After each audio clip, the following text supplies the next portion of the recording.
Hey there, just doing a quick video to show how to change the oil on a Jeep Grand Cherokee EcoDiesel.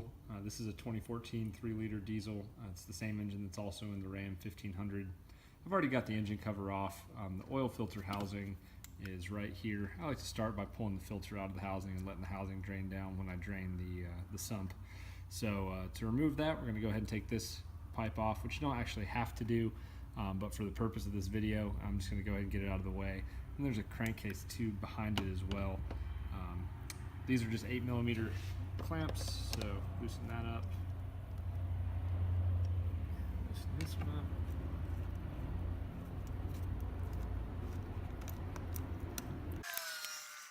And so there's that intake tube. Then the crankcase tube, it's kind of blocked by these AC lines, but it's right here. If you look, you can just twist it out of this housing. Now it's out.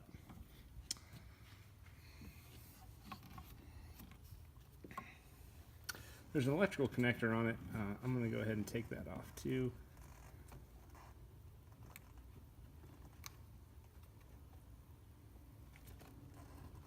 So now this crankcase tube will just fold back out of the way. We got a nice clear shot down here to the filter housing. Alright, so now we're going to go ahead and remove the filter housing cap and the filter.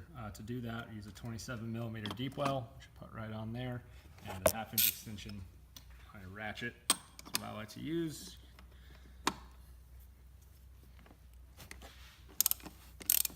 Shouldn't be too tight.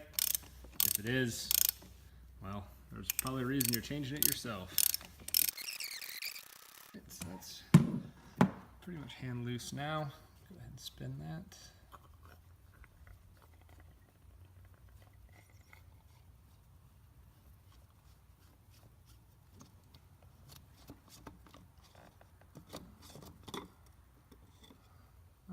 So I like to lift it slow, try to let it drain out as much as possible so we don't make a mess when we move it across the engine bay.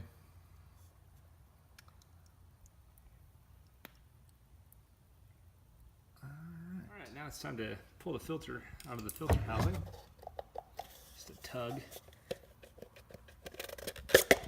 Filter comes out. You can let it drain, let the filter housing drain a little bit.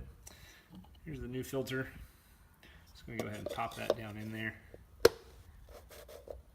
Now that's in. It should spin free, but be secure. And we're going to take this O-ring right here off. I'm going to use a little pick. Get in between the housing and the O-ring. Lift it up. Come around the O-ring. There's the O-rings off. The filter kit should come with the new ring. I'm going to go ahead and leave this out after I fit this new O-ring until I am done draining the oil out. Just let the filter housing drain the whole time with the when the drain plug is out of the pan.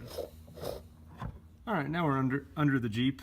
We got a jack and a jack stand over there holding it up. I just jack it on one side just to cock it up in the air a little bit. You don't need a lot of clearance. This is an overland model that has the additional shields underneath it. And one good thing about it, the way Jeep did it, was they actually gave you a little more room to be able to get the drain plug out. They left a hole in the shield, which kind of a weak point, I guess, if something were to snag that drain plug, but it's nice accessibility-wise to have it there. It's a 13mm, so I just use a long ratchet with a bending end on it. Give it a twist. It shouldn't be too tight. Already got the drain plug on the ground underneath of it. And we'll go ahead and finger thread that out.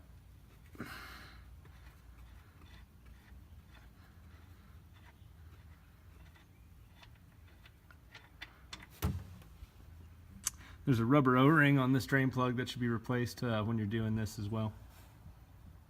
Alright, now that that's pretty much done dripping, we're going to go ahead and finger thread the drain plug back in.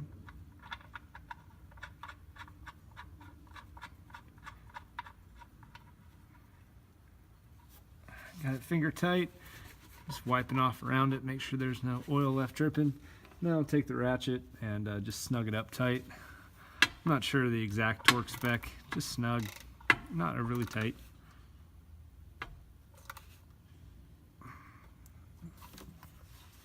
Alright, we're done under here. Alright, now we've got the drain plug back in. I'm going to go ahead and put the oil filter back in.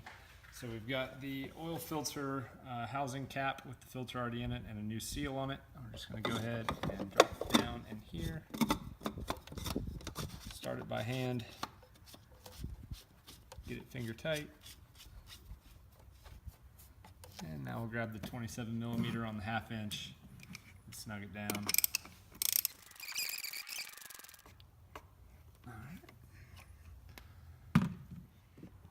Now that that's done, we'll go ahead and put our inlet hose back on, as well as our crankcase ventilation hose. So let's go ahead and do the crankcase vent hose first. I tucked it back out of the way, kind of behind the camera here. There's an electrical connector right here. It's going to need to click back onto this sensor on this hose. Sorry, my hands are blocking it. So click that back on. Not really a good way to get a shot of this. If you can see there, I got it back on down there. And the tip of this hose is just going to slide right back into this intake boot housing here. And this sits on a little rubber grommet that holds it in place. Just make sure it's on that. There we go. Again, we'll go ahead and get our intake boot on here. Tighten it down, 8mm hose clamps.